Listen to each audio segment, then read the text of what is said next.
So you rather have no music? Last time. Hey, you want me to play Mexican music? Man up style. Let's play coach music. Let's see. This is music I like. Let's see if you like this. Mexican music though. I think this guy very hungry. I like many different music, but this is another music I like. I like this. Coach, you know I'm not big fan for music. You're not? Why not? I'm not big. You're not a big fan of anything, are you? Are you a big fan of Netflix? Netflix? You don't even know what Netflix is it? What's Netflix, Coach? You don't know Netflix? Yeah, I didn't think you would. Netflix is TV? Yeah. TV? It's called Netflix. Yeah, it's a program, app program. They have many, everything. Big TV. You know, like? I am not watching TV. I don't watch TV too much. Okay, you get no music then. I am Instagram guy. Yeah, you are definitely Instagram like guy. Instagram. You're Instagram guy. I think you more than me, Coach. No. What? No. How many photos you post one day? You get up in the middle of the night and you do Instagram. How many photos this guy post in one day? Okay, you know what I am? I'm a Khabib groupie because my last 1 week, 3 posts. Okay, I post a lot about you though. No, I know. Someone comment, they go, why do you always post a lot about Khabib? And someone says, it's his Instagram, he can do what he wants. And I'm like, yeah, I don't post you on my AKA account, but I do post you a lot. Because you're funny. But right now, Coach, you have to post Salim and push Bellator. Salim, do we gotta push you? Coach, you and Bellator? You and Scott Coker are very good friends. Yeah. What happened? Why you cannot call him and say, hey, give my boy fight. Let's go. They're gonna give him a fight. This guy very exciting fighter. He's Muay Thai guy. He is Muay Thai guy. He's very exciting. What happened to Islam? Sleep. Bullshit. He asked me, Coach, when you work, I go, okay. Now, where's he at? He tried back.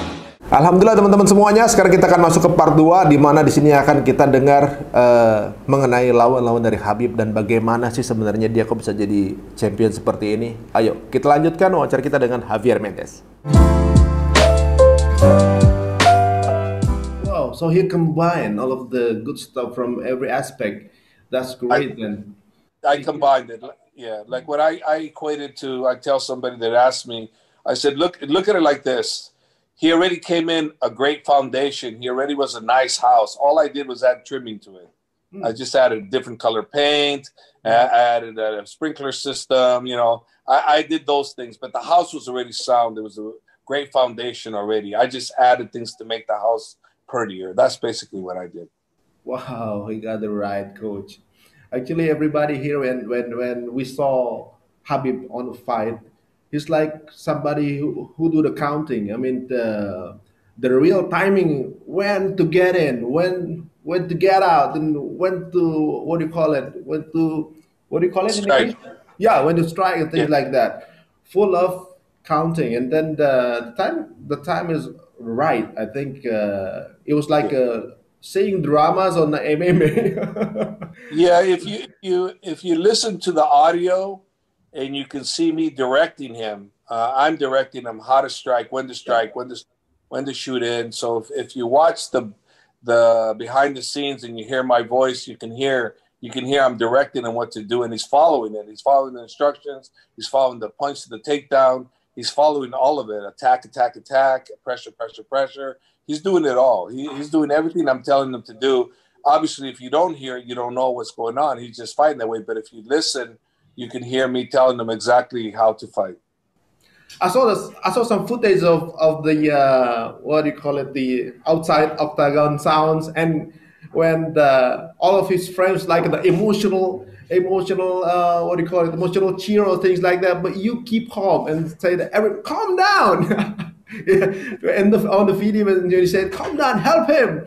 Wow, that's great. Yeah, I mean well, sometimes yeah, probably some of his friends like us in Indonesia, when we saw the fight like that, the emotional comes out without the what do you call it, the countings or the calmness. Adrenaline. And then you keep calm in doing that, and you keep giving some what do you call it, the instructions. Advice. Yeah, the advice. So actually, Khabib on an octagon, when he fight, he heard everything. Yes. Yes. Oh, I thought that when a fighter doing the fighting, they cannot hear anything, just fight. Or they can hear that. Some can't, some can. He can hear me. Not all fighters can listen and hear well, but he can. He's been able to listen to what I've been telling him to do. Yes. And talking about hearing, it's kind of it's outside the topic. Talking about the MMS fighter or the fighters on the octagon, they have a very unique ear. Is it the very unique ears because of there's so many punches on the ear and things like that, or anything else? Oh no, grappling. When they smash their ear, the cauliflower, it hardens and it gets all like Habib's ear. You can notice on it there, it's all hard. It's cauliflowered. Yeah, it's ruptured. Yeah, so yeah, no, that a lot of them have. But most grapplers have that. Because I see almost all of the fighters have the same shape of it. Oh, it's because of the grappling, yeah. They're grabbing on their ears. They're munching their ears. They're scrunching their ears, and they just eventually it cracks, and then it just puffs up. And if they don't drain it enough times with the blood, it gets. If they drain it not enough time, it gets hardened, and then the only way to fix it is through surgery. But most of the fighters get it drained. A few of them have had surgery to correct their ears, but like Habib's ear, he can have surgery and get it fixed if he chose, but I don't know if he will, some of them like their ears like that. It's kind of unique, I think. I mean, it's kind of a trademark. It's their trademark, it's their badge of honor, and so I myself wouldn't want an ear like that, but they don't. So we don't have to say anything. If somebody have the ear like that, it means like he is a fighter. So it's like a trademark. More likely he's a fighter, a grappler, something of that. Yes. And as we know that Khabib won 29 professional fights. Now, you as the coach, have you ever see him lose a fight in training? Never. No, in training, even in training. Never. He might have lost a round here and there, but he's never lost a sparring session. Never been tapped out. No one's ever tapped him. Never. Oh, that's great. I thought it only happens on the octagon, but outside of octagon, he probably never. Wow, never. That's great. Then. But keep in mind, I never let him spar with bigger guys either. He sparred with people his size. Or maybe a teeny bit bigger, but not much. And I never let him spar with a Luke Rockhold or a Daniel Cormier or those guys. They're too big. But anybody his size, he never lost, not one time. Well, you take a good care of him. And then as a coach, sometimes there are something as a student and coach. Sometimes the student not obey the coach or things like that. Have you ever mad at him? Never. Never. Never. Or the other way around, probably. Because I've seen him mad, not at me, but I've seen him mad at somebody else, a heavyweight fighter that was a dumb fighter, and he kicked Khabib in the head, and Khabib went chasing him all over the gym trying to get at him because the guy kicked him full blast, and the guy was explaining something to him, and explaining it to him, he kicks him full blast in the head. So Khabib went after him, and the fighter went running all over the place. I had to stop it, otherwise it would have been bad. Do you have the video on that? No. I read that you in the beginning, Khabib refused to wear some kind of a mouthpiece. Never wore mouthpiece. Yeah, and I never knew. And they told me, the fighters go, Coach, you tell us you always have to be professional. You have to wear mouthpieces at all time. Khabib doesn't wear a mouthpiece. I go, what are you talking about? He does. He goes, no, he doesn't. So I called him. Well, he was sparring. I go, Khabib, come over here. He goes, yes, Coach. I said, you have a mouthpiece? He's shaking his head. He goes, no, Coach. I go, show me. He shows me his teeth and no mouthpiece. I go, what are you doing? I go, you got to wear a mouthpiece. You got to be a professional. You cannot spar without headgear. You cannot spar without mouthpiece, and you have to spar with the mouthpiece. I go, accidental headbutts can take your teeth out, you know, you don't know, you know, and he goes, yes, coach. After that point, he never sparred without a mouthpiece. He's never sparred without a headgear. I gave him a Everlast headgear that still to this day, every time he wears that thing, that's the only thing he wears to spar, and he taped up in the whole bit. And that Everlast headgear, I swear to you, is probably worth about $1 million. Someone will probably pay $1 million for that thing. He won't part with it, though. He won't part. Well, because probably his culture in Dagestani, probably, yeah. He doesn't, he didn't do the mouthpiece for everyday wrestling. They didn't do it back over there. And I said, no. You're a professional here. You got to wear everything. So he learned that. And he's never, from that point, ever not wore a headgear. And never a mouthpiece, always had it. Always. And Javier, as a fighter yourself, as an attacker style of fighters, in your opinion, which fighters that the hardest opponent for Khabib?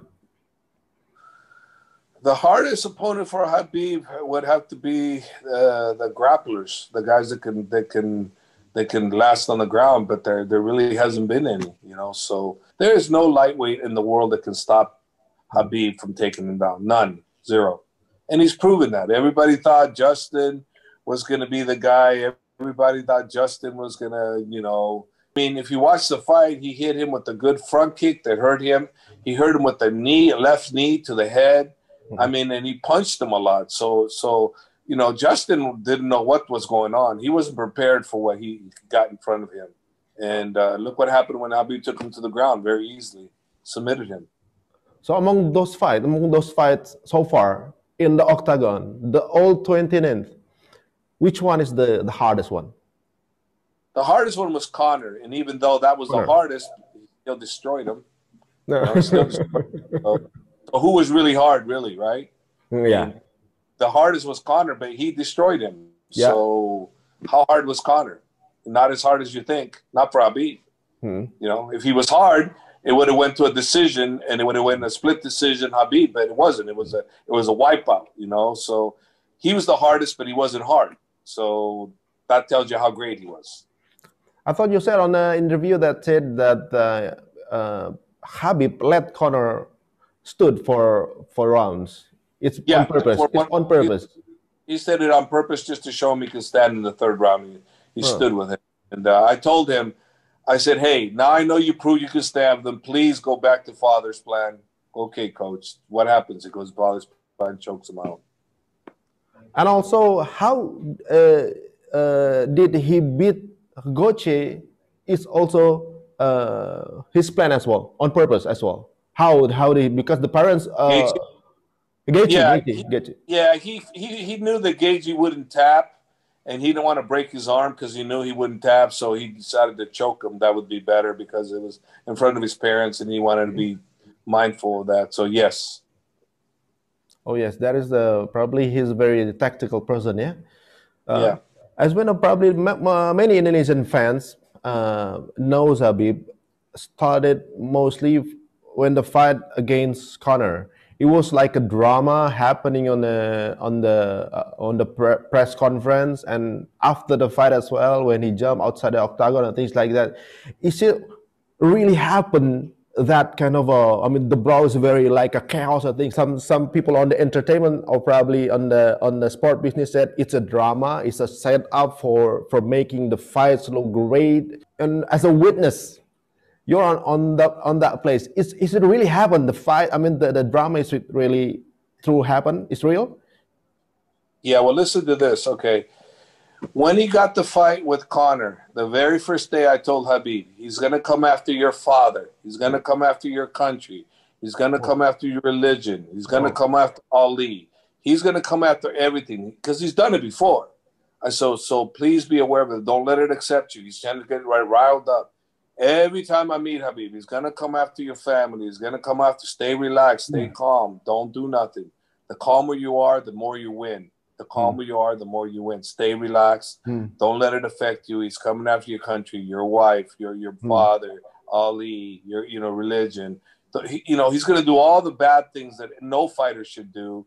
And that is probably the only reason why I don't respect him as a person, is because he did those things. If he'd have just come after Khabib and talk about Khabib and whatever, call Khabib an ugly monkey or call him whatever, I'm okay with that. But you came after a religion, which is a no-no in my opinion. You came after a country, another no-no. Now you came after his wife. That's another no-no. And then his father. You called his father a rat. You did so many bad things. So to me, he's a bad person. He's not a good person. And, I can't take away how great he is, but I can't say he is a bad person. And I don't particularly care for him because of those antics he did. He chose to use those. He didn't have to. That fight would have been great without him talking like that, without him building the drama like that. It would have been a great fight regardless. But him doing that just built the fire in Khabib. And then when the fight was over, I thought it was done. And next thing you know, I didn't realize. I told Khabib how to stay relaxed, calm, and control the whole thing. But I didn't tell Khabib anything about after the fight. After the fight, stay relaxed, stay composed. Once you demolished him, you proved everything. But nope, once you destroyed him, he was still angry. So what he did is he jumped the cage, but he went after Dylan Dennis. He didn't try to go after the coach because he's too old, too respectful. So he went after Dylan Dennis, who was the younger fighter, who was talking about him the whole time. And so that's what happened. And I don't condone what he did, but I can understand why he did it. Well, we are wondering why somebody would do that kind of stuff as a fighter, even as a fighter. I mean, that is part of tactic or part of the part tactics. Is it marketing? Is it tactic or marketing? No, tactics. It was warfare tactics on Conor's part. Khabib's part he had nothing to do with that. He wanted nothing to do with that. It was serious. It was serious from Khabib. From Conor, it was business as usual. For Khabib, it was serious. You don't attack my religion. You don't attack my country. You don't attack my family. No, it was serious for Khabib. For Conor, it was business. Wow. Let's talk now.